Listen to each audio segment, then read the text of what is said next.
Ha llegado el momento de escuchar la palabra de Dios. Un potente mensaje extraído de las Sagradas Escrituras. En la voz del pastor Carlos Hoyos. Pastor, ¿cómo hacer un buen ayuno? La respuesta se la da Isaías capítulo 58, el versículo 2 en adelante. Leamos. Que me buscan cada día y quieren saber mis caminos como gente que hubiese hecho justicia y que no hubiesen dejado la ley de su Dios. Me piden justos juicios y quieren acercarse a Dios. Porque dicen, ayunamos y no hiciste caso. Humillamos nuestras almas y no te diste por entendido. He aquí que en el día de vuestro ayuno buscáis vuestro propio gusto y oprimís a todos vuestros trabajadores.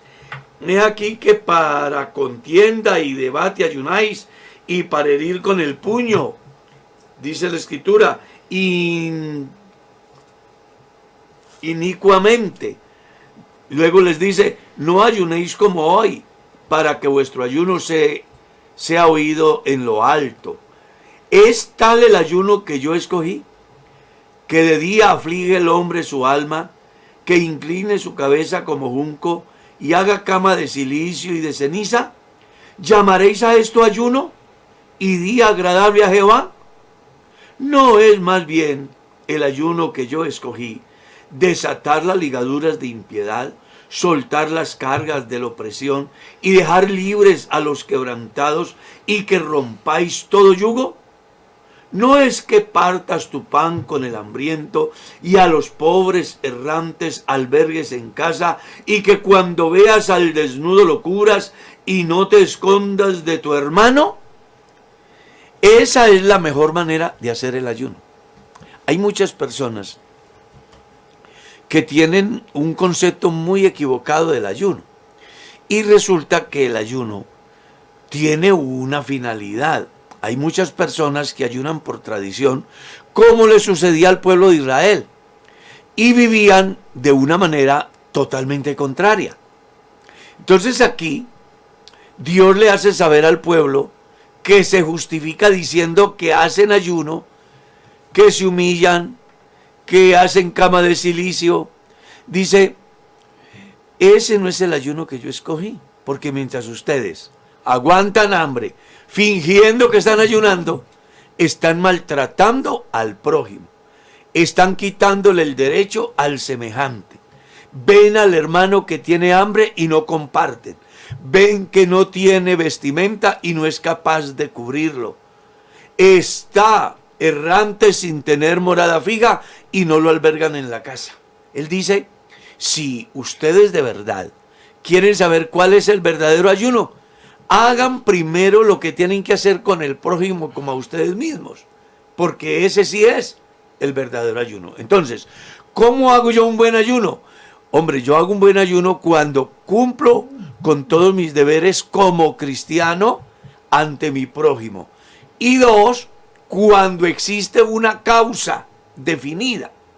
Los ayunos en el pueblo israelita siempre se daban por una circunstancia que afectaba a la comunidad. Por ejemplo, cuando murió el rey.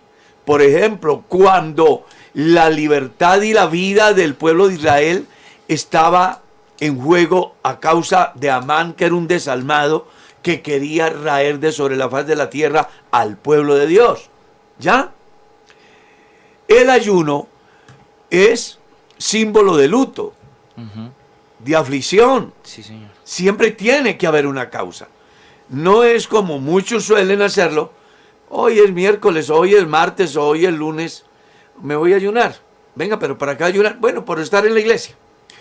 No está mal que usted piense en estar en la iglesia. Pero cuando usted vaya a ayunar, Que recuerde, tenga una causa.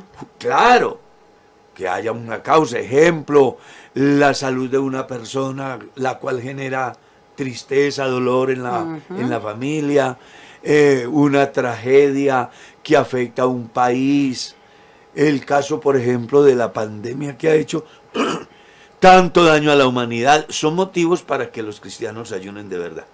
Pero hay mucha gente que lo hace para aparentar, de cosa de la cual Jesús cuestionó severamente en el capítulo 6 en el Evangelio según San Mateo, cuando él dice: cuando ayunéis, no hagáis como los otros, que ellos ayunan para ser vistos, para que digan que son gente dedicada. No, ustedes cuando ayunen, tengan en cuenta que lo primero que deben de hacer al levantar el ayuno es lavarse en la cara, es no mostrar de que estaban en aflicción en la presencia de Dios.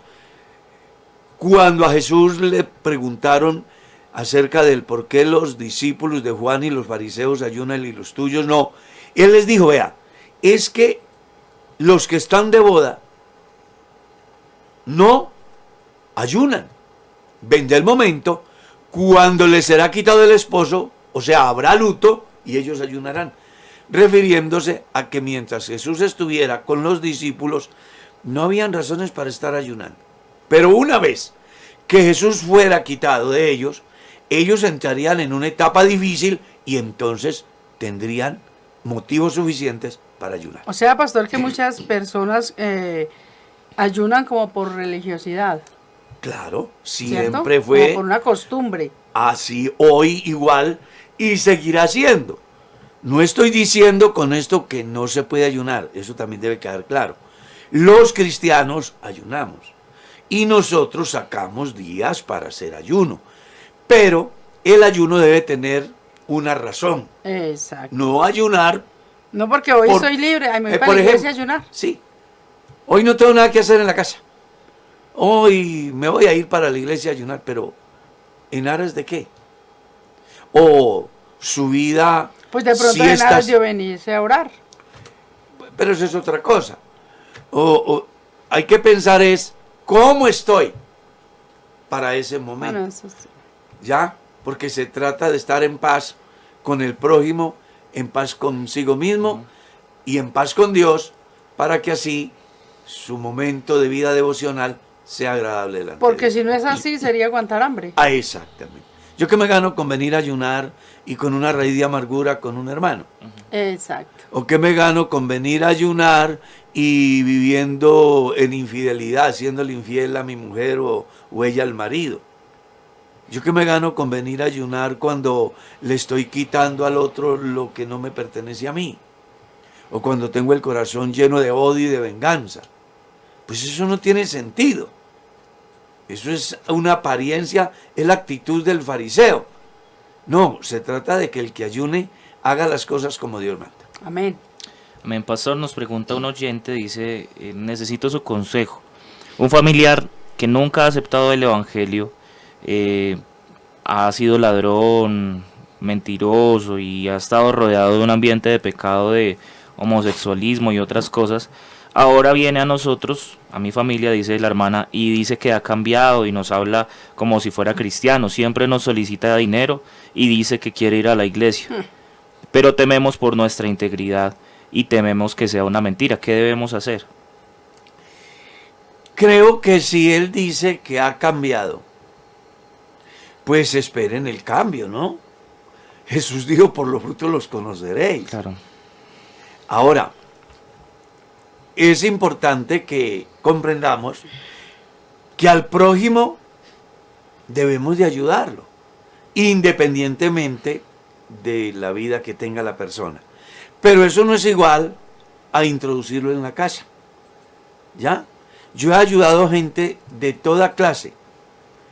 Gente que su pasado no ha sido el mejor y su presente tampoco. Pero vienen a buscar ayuda. Yo como cristiano no debo de mirarlo como el delincuente, como el hombre malo, sino como mi prójimo. ¿Ya? Entonces yo le ayudo como mi prójimo. Y eso no es igual a albergarlo en la casa donde pueda atentar contra la seguridad de mis hijos, de mis niños, de mi familia. Si es un sádico, una persona perversa y requiere de mi ayuda, voy a ayudarle. Tiene hambre, le doy de comer. Puedo sacar de mi bolsillo, camine, lo llevo al restaurante, le doy almuerzo. Es que no tengo dónde pasar la noche. Pastor, pero si eso lo hacen, es decir, de vez en cuando, pero si la persona coge la costumbre de que, porque ustedes son cristianos, deben de ayudarme. No. Y todos los días lo mismo. No, eso ya es otra cosa. A la persona se le ayuda, se le orienta y en lo posible de nuestras capacidades se le da la posibilidad de que pueda tener su propio emprendimiento. Nosotros en la iglesia hemos tenido casos de personas que llegan en unas condiciones muy complicadas en el campo económico y con pequeños recursos esta persona comienza a hacer su propio emprendimiento y al final logra una estabilidad económica. Pero también hay otros que se aprovechan de los cristianos y abusan de la buena fe. La escritura es clara.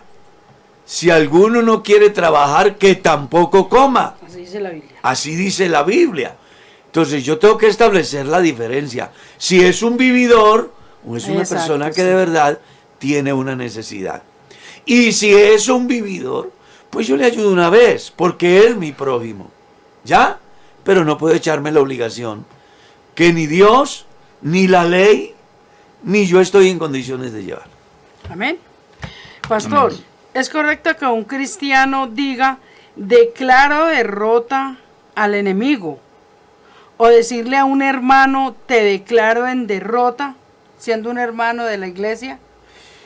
Pues la persona que habla así no es cristiana, porque esas atribuciones no le pertenecen a Exacto, él. Solo le pertenece a El él. único que puede decir sobre el destino del hombre es Dios.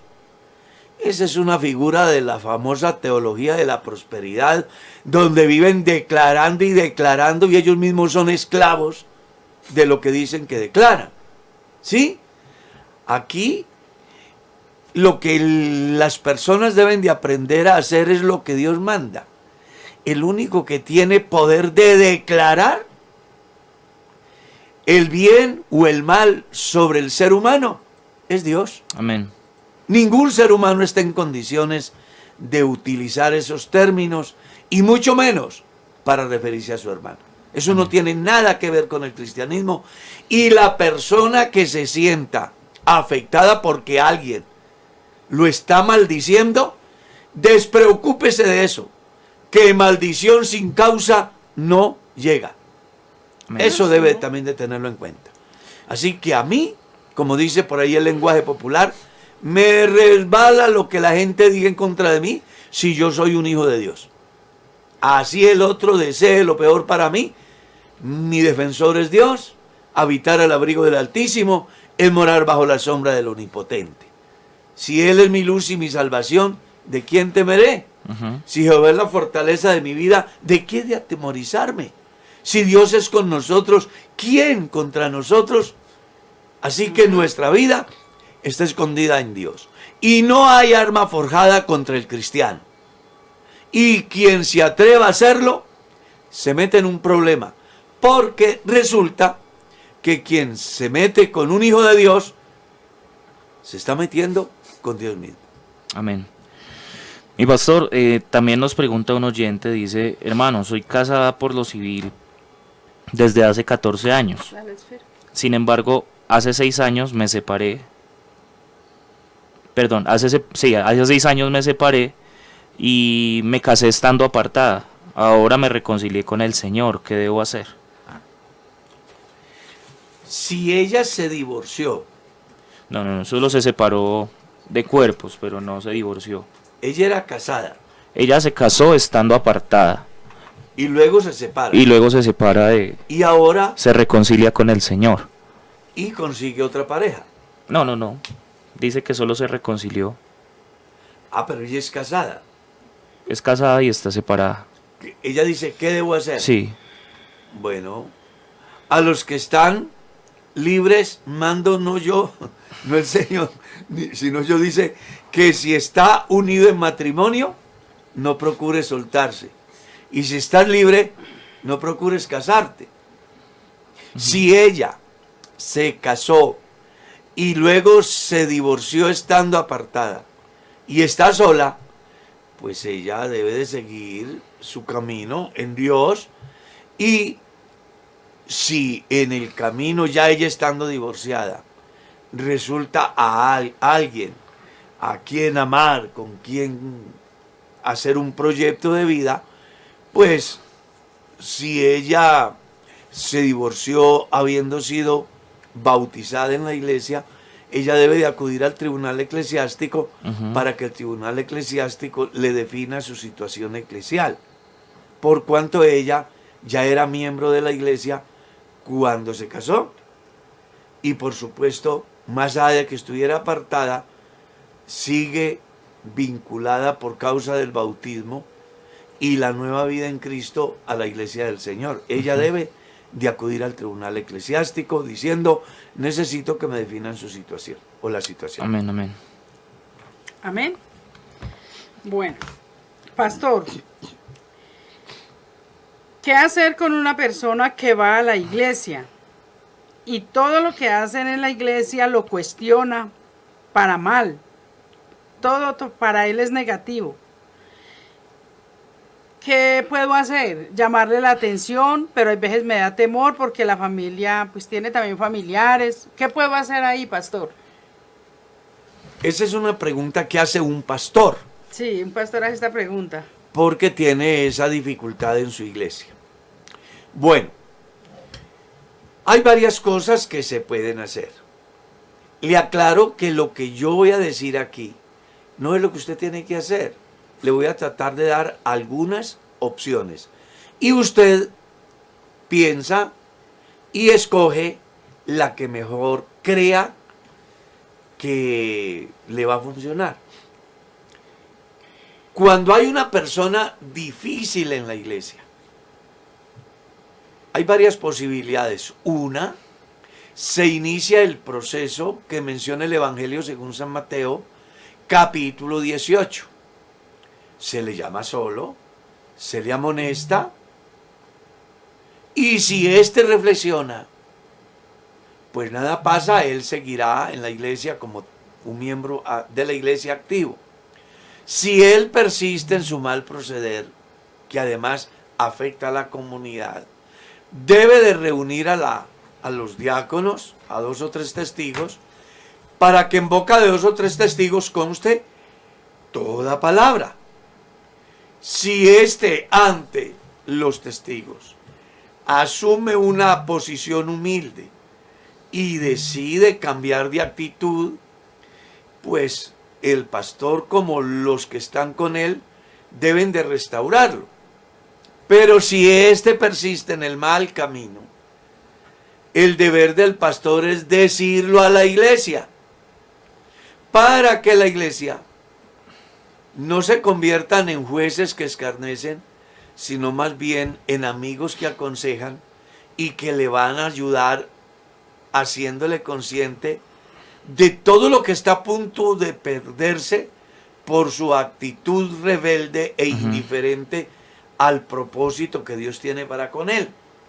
Si él siguiese en su mal camino, el pastor tiene la autoridad, según dice San Mateo, capítulo 18, de decir un día en la comunidad: fulano de tal ya no es más miembro del cuerpo de Cristo, ya no es más miembro de la iglesia. Eso no es igual a cogerlo de la corbata y sacarlo a la calle. Él podrá venir a las reuniones porque el lugar de reunión es simplemente un lugar público, ¿ya? Pero la iglesia, a partir del momento que el pastor lo declara como no miembro del cuerpo de Cristo, como no miembro de la iglesia, pues el trato para esa persona debe de ser el igual al trato que se le da a una persona que no conoce a Dios. Esa es una opción. La otra opción es generar conciencia en la familia y buscar de que la misma familia se conviertan en sus ayudantes para generar conciencia en la persona que está causando este malestar. ¿Sí? La otra posible opción es ignorar a la persona.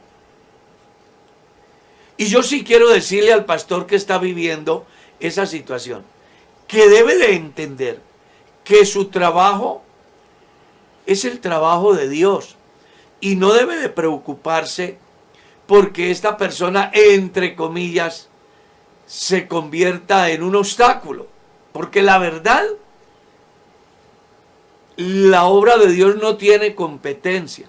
Mientras usted presente a Jesucristo con autoridad moral y autoridad espiritual y autoridad en el conocimiento, independientemente de que haya un Judas por ahí, la obra de Dios seguirá su curso.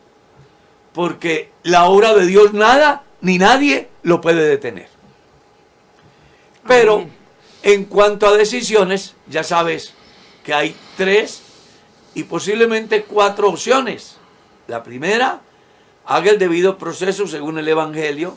La tercera, busque la manera de, a través de la familia, generar conciencia en la persona que hace tanto daño.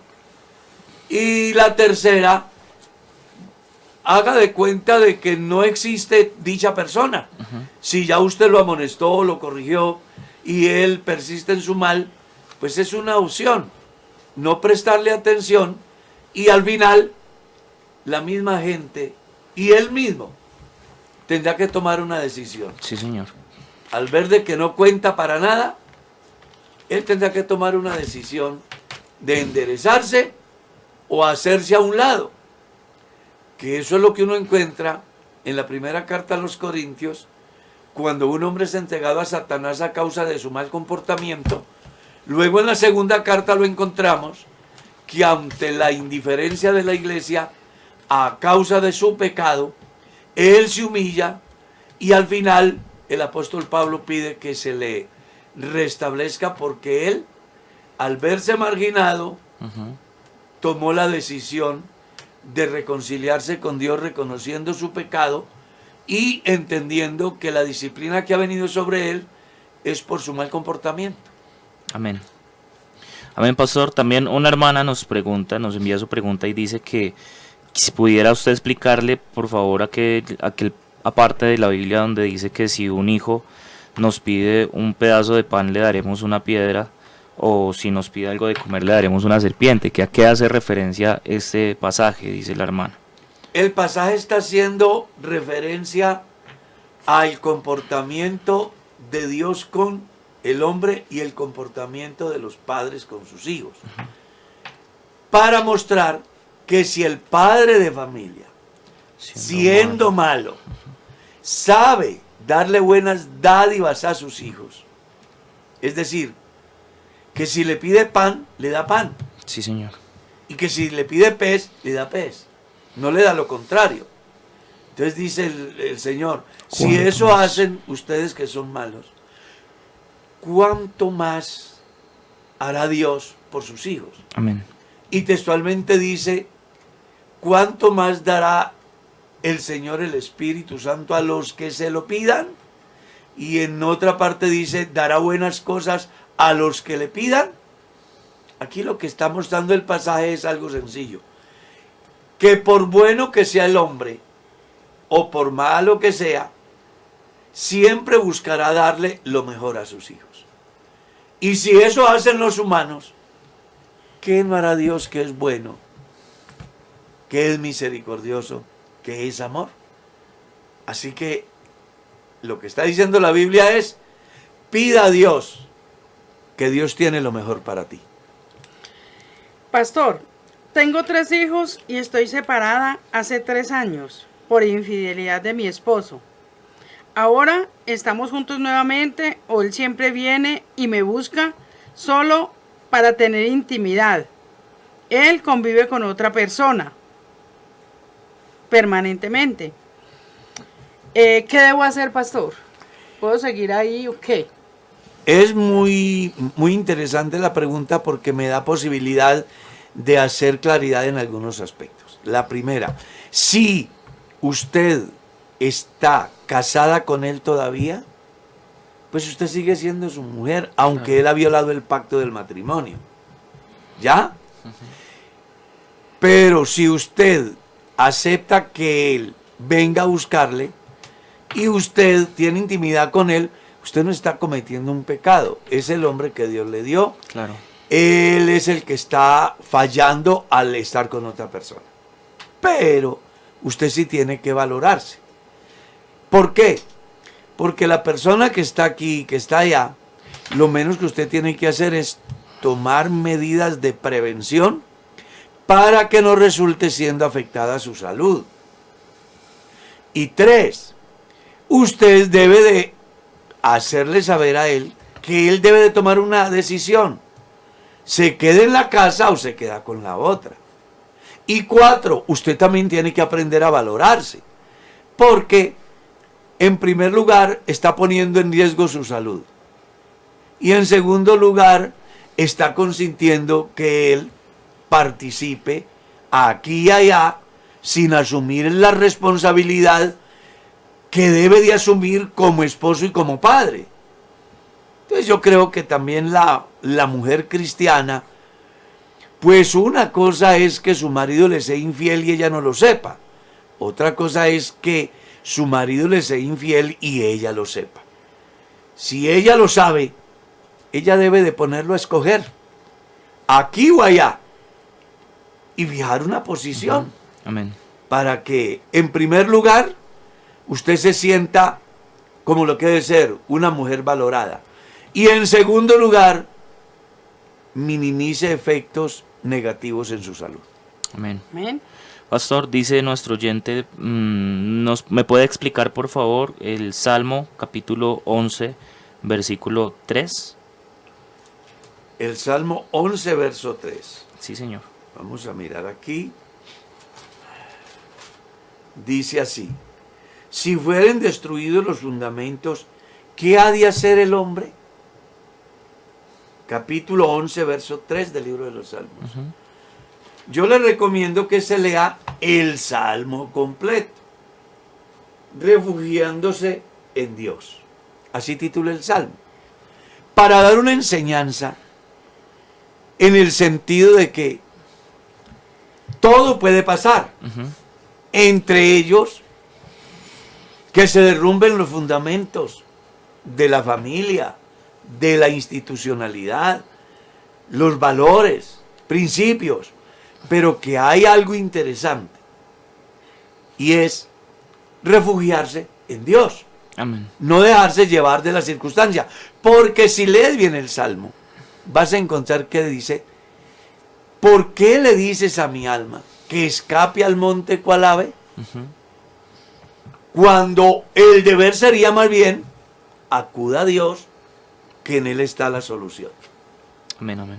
¿Está claro? Sí, señor. Entonces aquí todo se puede derrumbar, todos nos pueden fallar, todo puede fracasar, pero ojo, Dios nunca ha fallado, nunca falla y nunca te fallará. Amén, amén.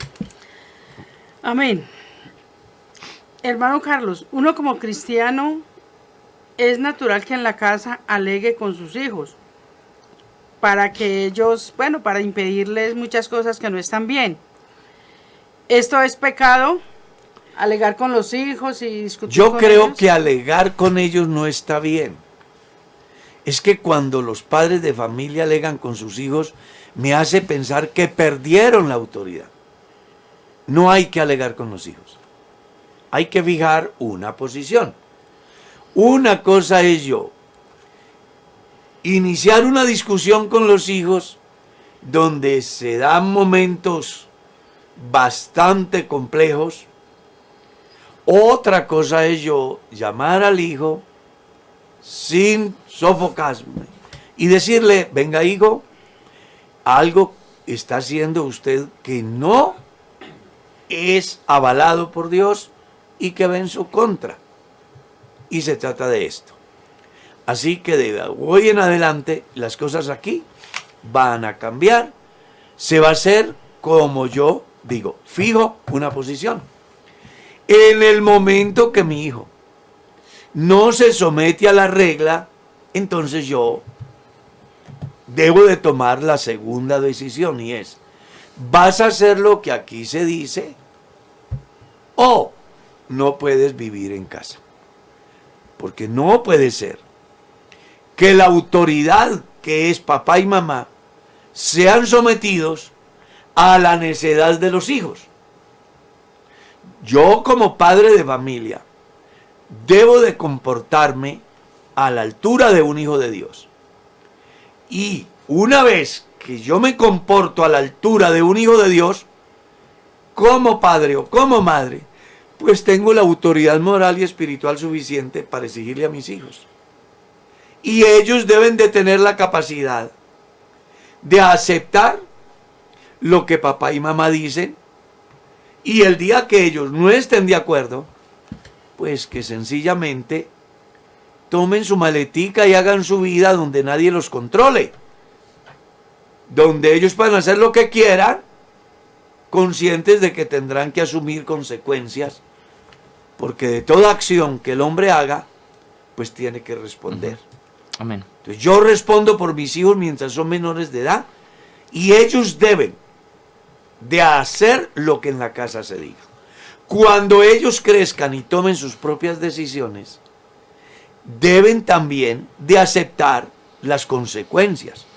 Y no, yo como padre de familia, consentir lo malo y además dejarme afectar del mal comportamiento de ellos. Entonces, como padre, fije unas reglas, hágalas cumplir. No quiere cumplir, busque un lugar donde usted pueda vivir como usted quiere. Amén, pastor. Un oyente nos envía una pregunta. Dice: Dios les bendiga. Tengo un hermano que tiene 2 hogares, 2 mujeres. Con una lleva 10 años, con la otra lleva 5 años. Con ambas tiene hijos. Pero ahora se ha entregado al Señor, al Evangelio. ¿Con quién debería quedarse? Con la que ame. Con la que más quiera. Exactamente. Se sabe que el hombre, mire, hay una anécdota de la vida real. Cuando yo era pastor en el Valle, un hombre entendió el Evangelio y tenía 5 mujeres. Tenía 25 hijos en las 5 mujeres. Y ahora que ha llegado a Cristo y que entiende que está viviendo en pecado, dice: pastor, ¿y yo qué hago ahora? ¿Cómo hago? Estoy en un lío muy grande. Claro, es un lío muy grande. Es que el diablo, eso es lo que hace, enredar a la gente. Pero Jesucristo rompe cadenas, le abre el entendimiento, le da autoridad para tomar decisiones.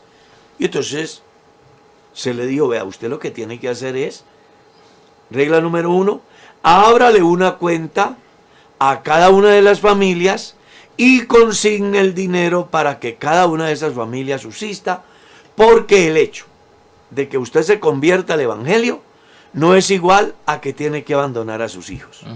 Usted tiene que responder por sus hijos, a darle la alimentación, darles el techo, darles la educación, cuidar de ellos. Entonces, ábrele una cuenta a cada una de esas familias y consígnelas. Y escoja entre las 5 la mujer que más le llame la atención de ellas, cásese con ella o no se case con ninguna y viva su vida para Dios, porque tiene las 2 opciones: casarse con una de ellas o con ninguna. Lo que sí debe de quedar claro es que el hecho de que yo me convierta al cristianismo no es igual a que tenga que ser irresponsable con mis hijos. ¿Ya? Porque usted podrá decir: esa era mi mujer, pero no podrá decir: ese era mi hijo. Sí, entonces señor. sus hijos son sus hijos. Y es un deber de los padres proveer para sus hijos. Entonces, si tu hermano tiene 2 mujeres, no es casado con ninguna de ellas, y en ambas tiene hijos, no quiere casarse con ninguna de ellas, pues como es tan macho para tener mujeres y para tener hijos, que sea macho para responder por las 2 obligaciones. No está obligado a casarse con No ninguna, está obligado si a no casarse, quiere.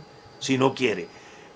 Pero si ve que hay una de ellas que lo llena y está dispuesto a terminar sus días con ella, cásese y ábrale una cuenta a la otra, que ya no será su mujer, no la frecuente. El día que quiera ir a ver sus hijos, vaya con su legítima esposa, para que así minimicen efectos negativos en la relación de la nueva pareja, porque ya son casados. Sí, Estamos señor. hablando en caso de que tome la decisión de casarse con una de ellas. En caso de que no se case con ninguna, pues ábrales una cuenta a cada una. Debe responder por los hijos. Responda por sus hijos, no frecuente las mujeres y más bien, vía telefónica, busque la manera de que le hagan llegar a sus hijos y usted puede estar con sus hijos porque ellos necesitan también esa figura de papá. Claro, claro. Amén. Dios les bendiga, mis hermanos. Me gustaría saber que en la Biblia hay varias partes en las salutaciones. Por ejemplo, como Pablo dice, gracia y paz a vosotros de nuestro Padre y del Señor Jesucristo. Esto hace pensar que si Dios es Jesús, ¿por qué Pablo hace referencia en la salutación como si fueran dos seres distintos? Gracias, Dios les bendiga. Hay versiones que son claras y dice gracia y paz os sean multiplicadas en nuestro Dios y Señor Jesucristo. Ya esos son figuras literarias y que muchas veces aparecen no porque así sucediera en el texto original, sino porque a causa de la forma como llegó la Biblia a cada editor hizo ajuste según la necesidad y también la concepción que tenía del Dios que adoraba. En el reciente pasado hicimos un comentario muy importante aquí, por ejemplo, acerca de San Juan capítulo 1, que las Biblias dicen, en el principio era el verbo, y el verbo era con Dios, y el verbo era Dios. Y resulta que las versiones más antiguas decían, en el principio ya era el verbo, y el verbo estaba en Dios, y el verbo era Dios. Y al final de la página hay una línea muy delgada, y debajo de esa línea aparece una nota que dice, otros tradujeron con Dios, diciendo que con Dios se establece la diferencia de personas, en Dios la unidad de esencia. Entonces, ¿qué fue lo que hizo el nuevo editor?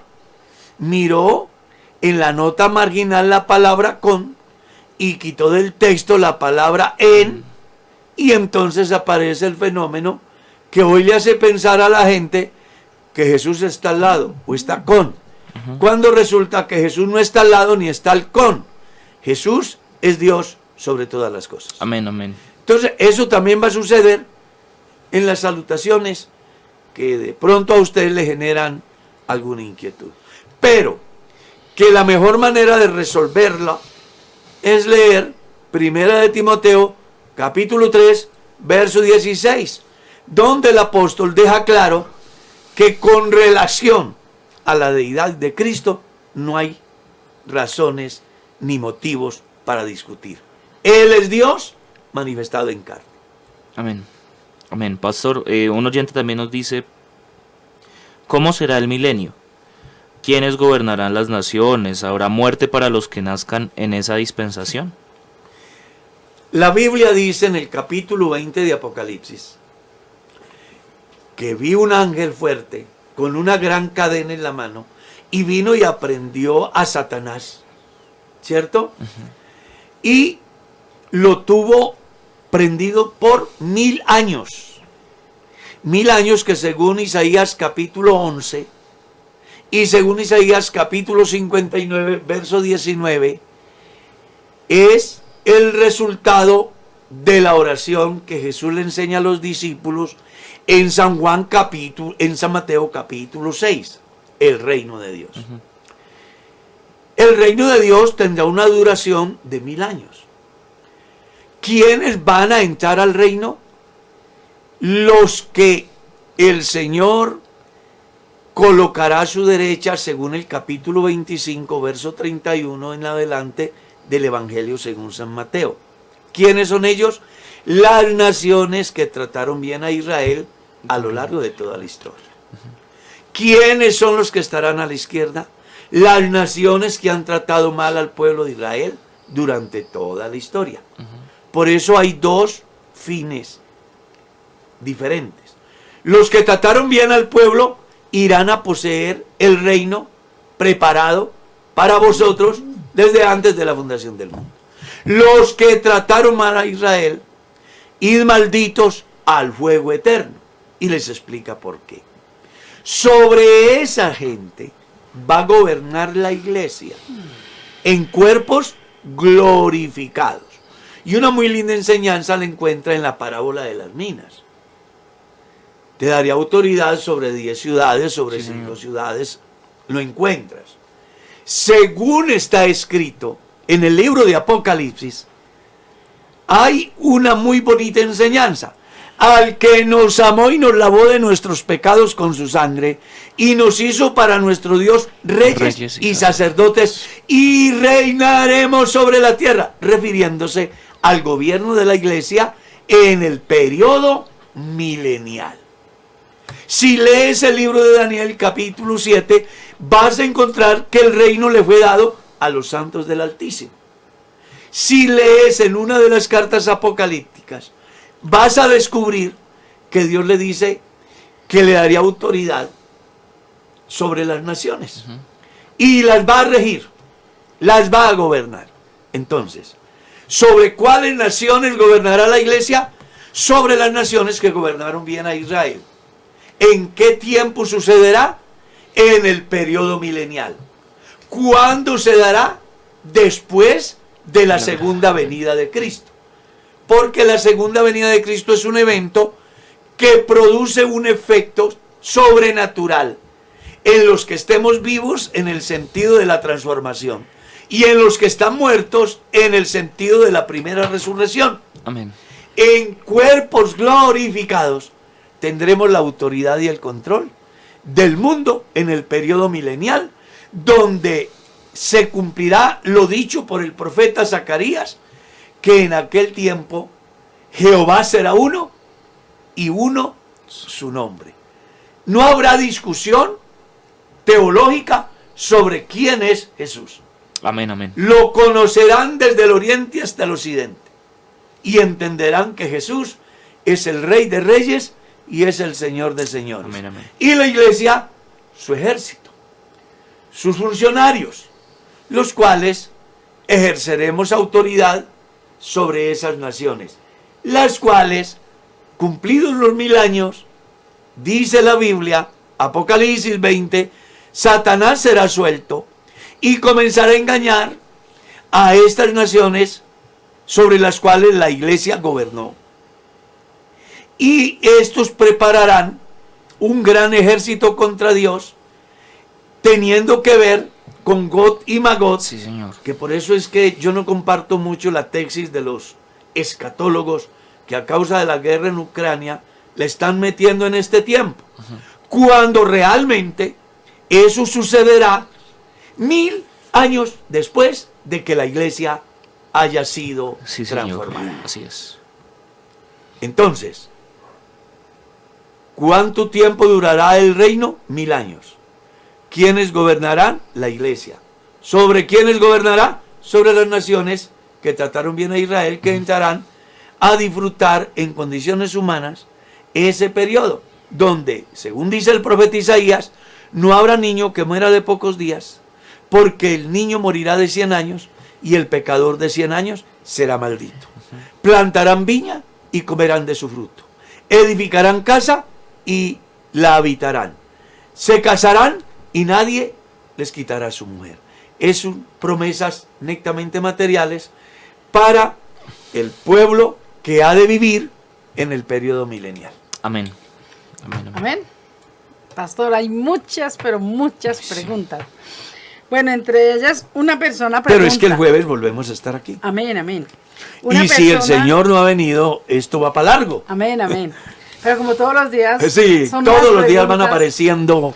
Pastor, hay una persona que ha vendido una propiedad. Ya, Esa persona teme a Dios sí, y ella quiere dar su diezmo. sí. ¿Está bien que ella lo divida en varias iglesias? No, no está bien. Porque cuando yo recibo la bendición de Dios, yo debo de entender que fue Dios quien me la dio. Y en consecuencia debo de diezmar. Cuando yo doy el diezmo, yo no puedo disponer del diezmo como a mí me parece. Yo debo de hacer del diezmo lo que Dios dice que haga. Llevarlo al alfolí. ¿A cuál? Al lugar donde yo asisto, donde soy miembro activo. Aquí yo puedo disponer con lo que es mío. Con ese 90% que me queda a mí, yo puedo regalárselo a la familia que no tiene, al habitante de la calle, yo qué sé. Pero es que el diezmo no es del creyente. Pastor, El diezmo se debe de llevar al lugar donde yo soy miembro. Y no debo de partirlo por fracciones, porque eso es... Que porque la iglesia tal está muy necesitada, que la iglesia tal... No puede hacerlo. No debe de hacerlo. Poder hacerlo sí, porque pues el hombre puede hacer lo que quiera. Donde se alimenta espiritualmente. Pero ¿no? es donde tiene su membresía que el creyente debe de llevar sus diezmos. Claro. Independientemente de que el vecino esté en una congregación más pequeña. O a lo mejor que el vecino es pastor y es mi hijo. Sí, pero es que usted debe de entender que Dios también le tiene la bendición a ese pastor allá. Y que en la vida todo es un proceso. Amén. Y que todos comenzamos de abajo y vamos hacia arriba. Que ese pastor que hoy no tiene mucho ingreso, mañana lo va a tener. Como le sucedió al pastor donde usted es creyente, que cuando sus inicios seguramente faltaron muchas cosas, pero siempre esperó en la provisión de Dios. Amén. Y Dios lo bendijo. Sí, entonces aquí hay que ponerle cuidado a eso. Todo es del Señor, y si Él quiere bendecir a alguien, lo bendice. Exactamente. Ya, no, independientemente de que diezmen. Y yo como creyente no debo de llevar el diezmo a un lugar diferente al lugar donde yo soy miembro. Amén. Y debo de llevarlo completo, consciente de que el diezmo no es mío. El diezmo es de Dios. El Señor. Amén.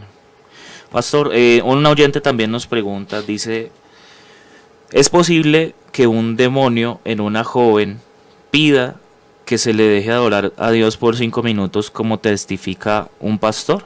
Gracias. Esos son suposiciones. Vea, bíblicamente el diablo tiene que someterse a Dios las 24/7. Eso es lo que dice San Mateo capítulo 4. Cuando Satanás tentó al Señor, ¿qué fue lo que el Señor le dijo? Al Señor tu Dios servirás y a Él solo honrarás. Ese cuento de 5 minutos, tonterías de algunos que todavía no han podido entender la verdad del Evangelio. Eso no tiene sentido. El diablo no le va a pedir a un cristiano, déjeme adorar 5 minutos. Eso no tiene, y perdone quien lo diga. Eso no tiene sentido.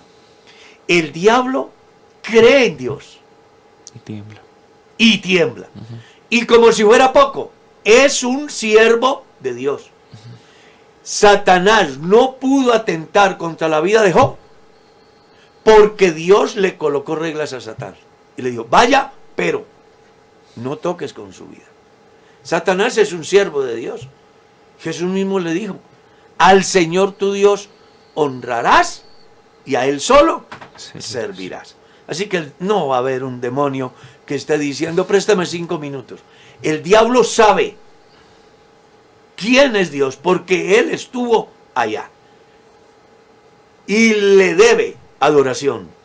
Y le debe respeto. Y le debe servicio. Y no hará el diablo absolutamente nada contra un cristiano si Dios no se lo permite. Amén, amén. Sigamos. Amén. Bueno, hay una persona que dice, tengo una hija de 12 años que me dice todos los días que no quiere estar conmigo, ni con su papá, ni con su hermanito que tiene 4 años. Vine a los Estados Unidos, o sea que es desde los Estados Unidos que nos preguntan. Hace 1 año vine acá con la ayuda de mi señor. Yo me la traje, pero desde que llega me grita y no quiere estar aquí con nosotros. Tratando todos los días de todas maneras ella ve nuestro amor, pero siento mal, me siento mal. Me duele mucho que ella siempre nos diga eso todos los días, todas las noches. Le pido a Dios que me dé paz y que le dé a ella paz en su corazón, que nos dé sabiduría. ¿Qué me aconseja, pastor? Es muy sencillo. Ahí existe un departamento Tiene 12 defensor años. del menor. Entonces lo que tienes que sentarte es con tu hijo y decirle, Una bueno, hija. o con tu hija, porque eso le puede estar pasando a muchos.